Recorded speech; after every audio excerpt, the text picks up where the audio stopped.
Hey, I saw a lot of requests on the Making Hip Hop subreddit on how to do the Travis Scott vocal effect. So I figured I'd do a little tutorial here. Thank you to BramKendrick for sending this sample through. It was just from a loop package and it lets me kind of demonstrate this. So what I'll do first is I'll play you this sample dry, just so you can hear what it sounds like. Yeah. Now let's play it with the effect. I did not mean to toggle this. Let's hope that does not fuck with anything. So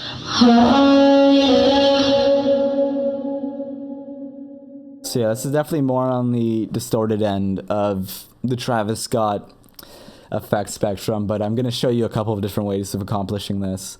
So first, I have my EQ. My EQ is pretty simple. Basically, I'm just boosting the mids and some of those high frequencies. I'm rolling off those lower ones. Let me just isolate this. Yeah. Then without it. Yeah. Very, very minor change. Then, obviously, the most important part of any Travis Scott effect is the Autotune. And wow, Antares has terrible fucking scaling. I'm sorry if this looks very tiny to you. I am using a 4K monitor, so this is going to be scaled down. But I hope this is visible. So what I've done is I have tracking to 100 because it sounds the best, I find, for this really exaggerated effect.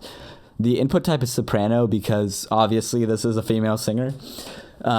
We have retune speed all the way to 0, correction style 0, natural vibrato -12, humanize 100 because I think it sounds the best. Then targeting ignores vibrato. I think I stole these settings from somewhere. Like there's probably some video out there on this effect that has similar settings. And if you're that guy and you're watching this, I apologize, but you snooze, you lose. We're in key B and we're in major. And the way I figured this out, I don't have like this fucking super intellectual hearing. I'm not trained for this shit.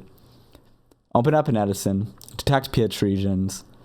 See there's A sharp, C sharp, B, C sharp. So throw that in, Google that shit. You find out that these work with a B major. And that's why I have D sharp, E, F sharp, and G sharp all bypassed. Because if you don't bypass those, it's going to sound like shit. Because it's going to try and auto-tune things that don't exist. Then for the vibrato, there's no vibrato being created. But here's the settings. So, now we can listen to that with just these two effects. Yeah. You can already hear that kind of like really exaggerated auto-tune kicking in. Then I have Harmony Engine. And I honestly just went with a fixed interval preset. And then I modified it a bit.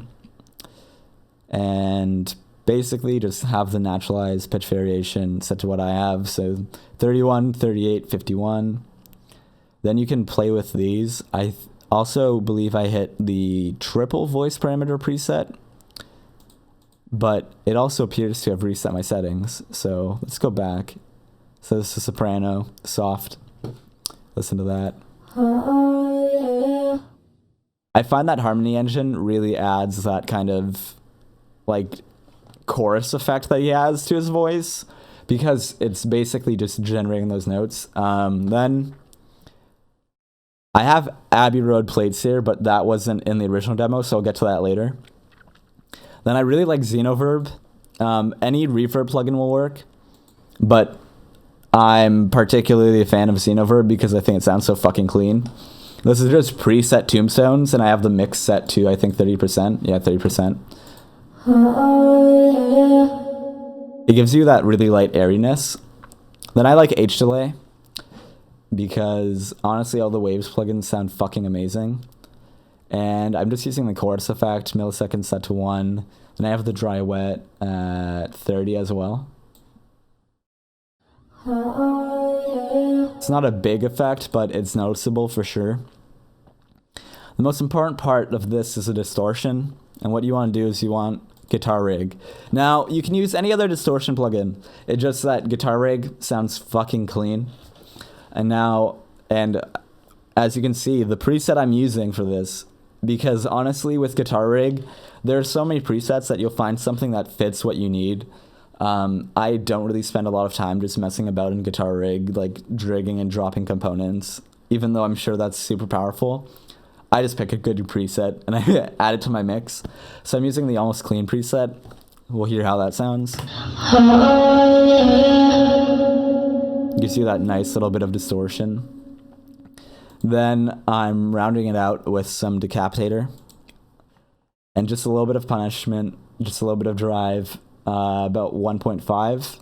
I'm on the E preset, and you want your tone kind of set between dark and bright, but it depends on the track and the mix.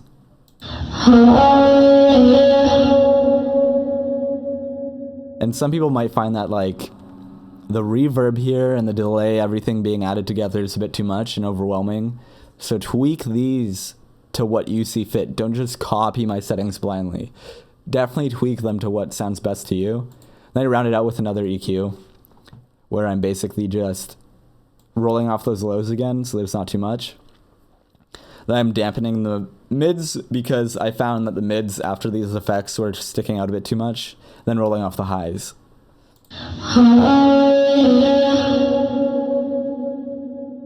And for some variations, I really liked the sound of Abbey Road plates added to this. I just used the vocal width preset because Abbey Road plates is extremely fucking complicated.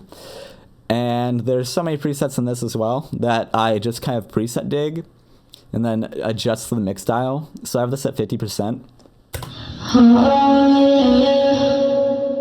It kind of gives that washed out sound that some Travis Scott songs have.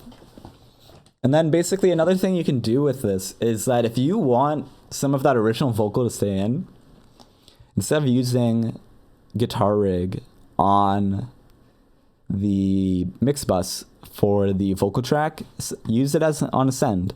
So I'm just sending it here to track 2. It's the same exact Guitar Rig setup. Then you get that layered effect where you have the original vocal mixed in. And I have decapitator still on the original vocal because I like that bit of aggressiveness on the original sound as well. But you can do it however you want. And let's play with the Abbey Roads again, and let's even toggle that decapitator off to see how that sounds.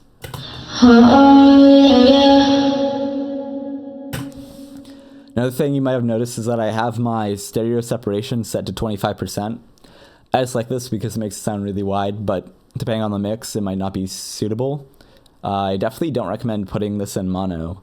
The vocals themselves will be in mono most of the time, but the effects should not be in mono because when you put these effects in mono, like reverb, all these things, you lose that sense of space and scale. So yeah, just a quick little tutorial. Hope that was helpful. I will export these as FSTs for anyone who wants to play with them. And I hope that really helps. Thanks.